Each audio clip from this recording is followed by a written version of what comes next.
Hi, welcome to our channel where we share the most intriguing stories.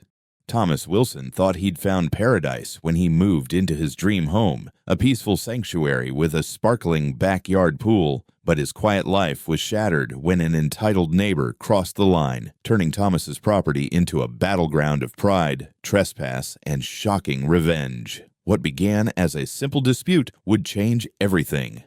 Thomas Wilson had always dreamed of owning a home where he could enjoy both tranquility and a touch of luxury. That dream finally came true when he purchased a charming two-story house nestled in the scenic suburbs of Oregon, with its sprawling backyard, complete with a glistening pool surrounded by lush greenery. The property felt like a personal oasis. To Thomas, this was more than just a house. It was the promise of a fresh start, a place to create memories with his 16-year-old son, Dylan. A widower and skilled auto mechanic, Thomas was known for his hands-on approach to life. When he wasn't fixing cars in their spacious garage, he and Dylan would bond over restoring classic vehicles or lounging by the pool. The weekends often brought the pair together for long conversations, laughter, and dreams of restoring an old convertible sitting dormant in the corner of the garage. For Thomas, these moments were the highlights of his new life. Despite the joys of settling into his new home, fate had thrown a wrench into Thomas's plans. Just a week earlier, while installing a satellite dish on the roof, he lost his balance on the ladder and fell awkwardly. The result was a fractured leg that left him in a cast and hobbling around on crutches for the next few months. The injury slowed him down significantly, but it didn't dampen his determination to enjoy his new sanctuary. The neighborhood seemed idyllic at first glance. Wide streets lined with tall trees, well-kept homes with immaculate lawns, and a sense of quiet that felt almost surreal compared to the bustling city he and Dylan had left behind. Most of the neighbors were polite, exchanging pleasantries when they passed by, though Thomas hadn't had a chance to meet everyone yet. Among these neighbors was Donovan Reynolds, a stout man in his 50s with an air of self-importance who lived just a few houses down. Thomas had heard little about Donovan, apart from whispers that he was the self-appointed enforcer of unwritten neighborhood rules. On a sunny Saturday morning, as Thomas sipped his coffee and admired the serenity of his backyard, he felt a renewed sense of gratitude for his home. He planned to spend the day catching up on minor chores around the house, tasks he could manage even with his limited mobility. Dylan was in the garage tinkering with an engine, the sound of tools clinking faintly in the background. For a moment, life felt perfect, but perfection is fleeting.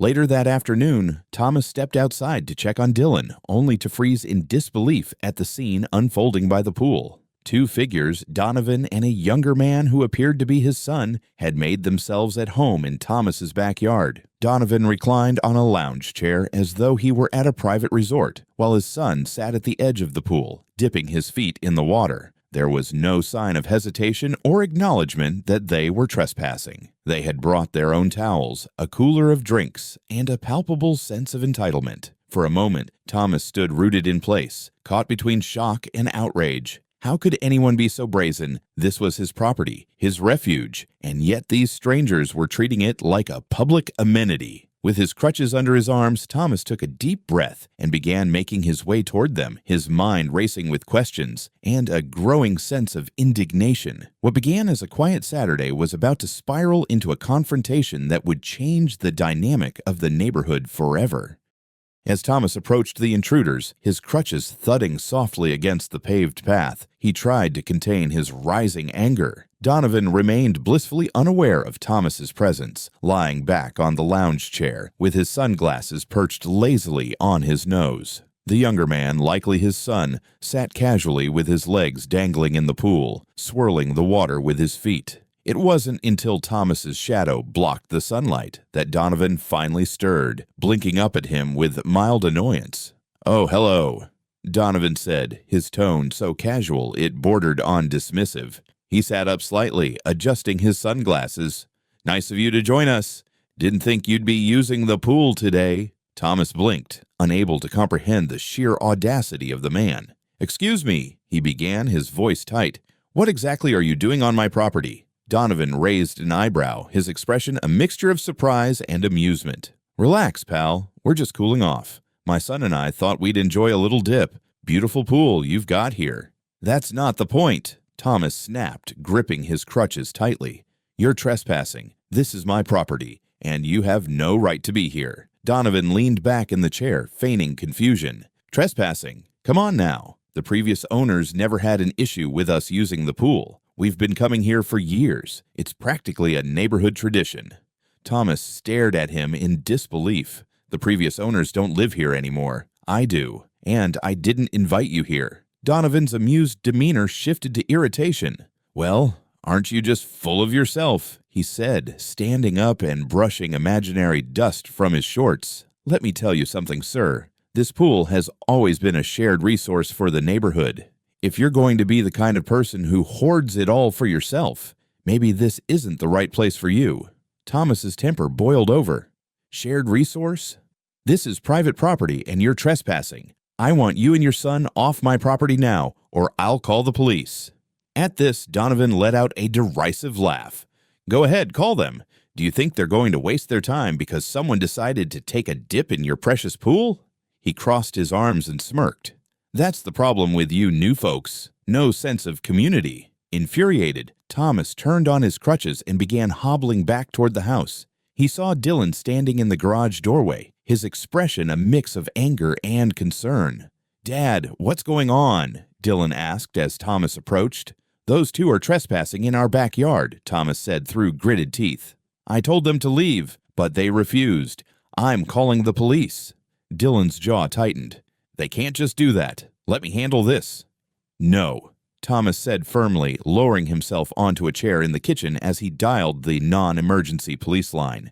"People like that won't listen to reason, and I don't want you getting hurt. Let the police deal with it." While they waited, Thomas explained the situation to Dylan, who paced back and forth, fuming. The injustice of the situation was almost too much to bear, but Dylan nodded, understanding his father's cautious approach. When the police arrived, Donovan and his son were still lounging by the pool, as though nothing had happened. Donovan laughed out loud when he saw the officers, casually gathering his things. "Looks like someone took it a bit too seriously," he said, shaking his head in mock disbelief. One of the officers approached Donovan and calmly explained the situation. "Sir, this is private property. The homeowner has the right to ask you to leave. Failure to comply could result in charges."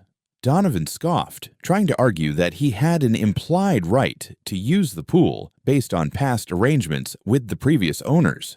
However, the officer firmly explained that such rights did not carry over to new ownership. When Donovan continued to argue, the officer warned him that he could be fined for trespassing if he didn't cooperate. Grumbling, Donovan finally relented, gathering his belongings and leaving with his son. Before departing, he turned to Thomas and sneered, "You think this is over? We'll see who gets the last laugh." Thomas ignored the comment, relieved that the situation had been diffused without further escalation. He filed a formal complaint with the officers, who assured him that any future incidents would be treated seriously. As the patrol car drove away, Thomas glanced at Dylan, who clenched his fists in frustration.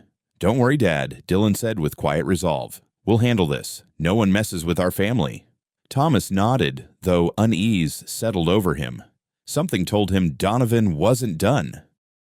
Weeks passed since the trespassing incident, and while Thomas tried to move on, the uneasy feeling never left him. Donovan's parting words echoed in his mind, a lingering warning that the situation was far from resolved. True to form, Donovan didn't let things rest. Rumors started circulating in the neighborhood, mutterings that Thomas was a selfish newcomer, unwilling to embrace the spirit of community. Thomas heard it first from a neighbor across the street, an older woman named Mrs. Harper, who stopped him one afternoon to share what she'd overheard. "Donovan's been talking," she said gently.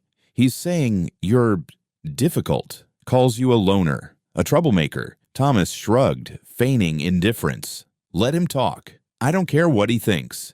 Mrs. Harper frowned, clearly unconvinced. "Just be careful. Donovan doesn't take well to being told no."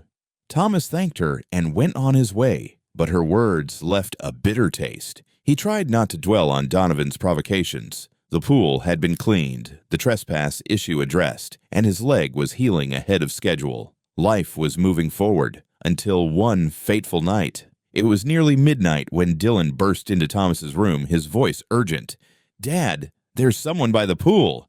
I think it's them." Thomas sat up instantly, the adrenaline coursing through him. "What? Did you call the police?" "Already did," Dylan replied, holding up his phone. "But you need to see this." Groaning, Thomas swung his legs over the bed and grabbed his baseball bat for security. He followed Dylan to the living room, where his son pointed toward the window overlooking the backyard. Through the dim glow of the pool lights, Thomas spotted two hooded figures by the water. They were pouring something from large containers into the pool. Yellow liquid. It didn't take long for the smell of paint to waft through the air. "They're dumping paint in the pool," Dylan whispered, his voice tinged with anger. He held up his phone, its screen glowing as he recorded the scene. "I'm getting it all." Thomas's heart pounded as he weighed his options. He couldn't let them destroy his property, but confronting them head-on carried risks, especially with his leg still not fully healed. "Stay here and keep recording," Thomas instructed. "I'll go around the side and cut them off. Don't come outside unless I say so." Dylan hesitated but nodded, gripping his phone tightly. Thomas slipped out the front door and crept along the side of the house, using the shadows for cover. His grip tightened on the bat as he approached the intruders. The closer he got, the clearer their identities became. It was Donovan and his son, both completely engrossed in their vandalism. "What the hell do you think you're doing?" Thomas's voice rang out, startling them. Donovan turned, his face lit by the pool lights, the trademark smirk already forming. "Oh, look, it's the pool police," he sneered. "What's the matter? Can't handle a little color?" "You're trespassing again," Thomas growled, his bat raised slightly, "and vandalizing my property. The police are on their way." "You're caught, Donovan. This time there's no talking your way out of it." Donovan's son, wide-eyed, looked uncertain, but Donovan remained unfazed. "Oh, spare me the drama," he spat, dropping the empty container. "What are you going to do, Thomas? Limp over here and hit me with that stick? Face it, you're a joke." Thomas narrowed his eyes. "The only joke here is you. You've been caught on camera. Dylan's filming everything." Donovan's smug expression faltered as he glanced toward the house and spotted Dylan on the porch, phone in hand. "Get that kid," Donovan barked to his son. Before Thomas could react, Donovan lunged toward him, swinging a metal rod he had picked up from the ground. Thomas barely dodged the first swing, stumbling as his injured leg gave way. He swung his bat in return, landing a glancing blow on Donovan's shoulder, but it wasn't enough to stop him. Donovan snarled and hurled the rod, striking Thomas in the shin of his injured leg. Pain shot through him as he collapsed, the bat slipping from his grasp. Donovan loomed over him, eyes gleaming with triumph. "This is what you get for messing with me," Donovan hissed, raising the bat as if to strike. Suddenly, a blur of motion appeared from the side. Dylan, wielding a wrench from the garage, slammed into Donovan, knocking him off balance. The bat clattered to the ground as Dylan shoved Donovan with all his strength, sending him stumbling backward into the pool. Donovan's son, startled, turned to run but tripped on the edge of a lounge chair. Dylan didn't hesitate, pinning him down just as police sirens wailed in the distance. Thomas, still sprawled on the ground, watched in disbelief as his son stood over the intruders, breathing heavily but victorious. Relief washed over him as flashing lights illuminated the yard, signaling the end of the chaos. The police had arrived. As the red and blue lights flashed across the backyard, Thomas propped himself up, wincing at the sharp pain radiating from his leg. The officers moved quickly, taking in the scene. Donovan struggling to climb out of the pool, drenched in yellow paint, his son lying pinned on the ground under Dylan's firm grip, and the wreckage of overturned containers and smeared paint surrounding the pool. The first officer on the scene helped Thomas to his feet. "Are you okay, sir?" Thomas nodded, though his face was pale with pain. "I'll manage. But these two—" He gestured toward Donovan and his son. "They trespassed, vandalized my property, and attacked me." Donovan, dripping paint and seething with anger, finally emerged from the pool. "This is ridiculous," he shouted. "He attacked us. We were just—" "Save it." The second officer cut him off, stepping forward with a pair of handcuffs. "We've got enough evidence to sort this out at the station." "Sir," he added, turning to Dylan, "you said you have video." "Yes, everything," Dylan said, standing tall despite the tension in his voice. He handed over his phone, showing the recording of Donovan and his son dumping paint into the pool, along with their confrontation. The officer reviewed the footage, his expression hardening. "This is more than enough. Donovan Reynolds, you're under arrest for trespassing, vandalism, and assault." He motioned for the other officer to cuff Donovan's son as well. "You can't do this," Donovan bellowed, his bravado crumbling. "This is all a misunderstanding. The kid provoked us." But the officers weren't buying it. As Donovan and his son were led away, Donovan shot Thomas a glare filled with venom.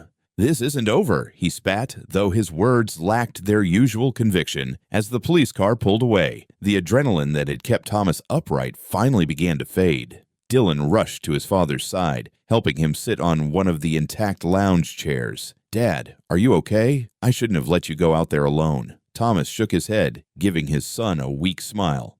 "You did exactly what you should have, Dylan. You called the police, you filmed everything, and you had my back when I needed you most. I couldn't be prouder."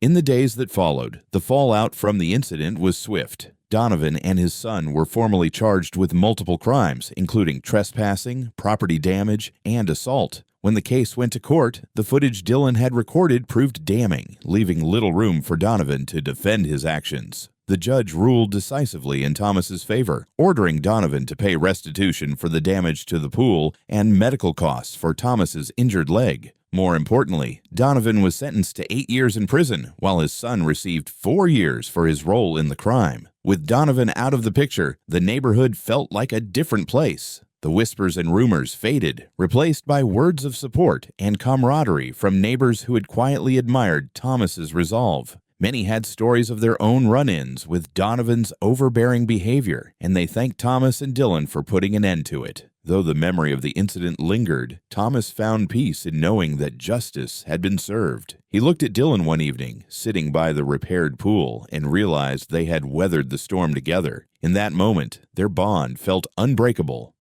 The weeks following Donovan's sentencing marked the beginning of a new chapter for Thomas and Dylan. With their neighbor's toxic influence gone, the neighborhood seemed to breathe easier. Several neighbors who had previously avoided Donovan out of fear or frustration began reaching out to Thomas, offering their support and gratitude. One evening, Mrs. Harper knocked on the door with a plate of cookies. "You did us all a favor," she said, smiling warmly. "Donovan caused more problems than you know. It's about time someone stood up to him."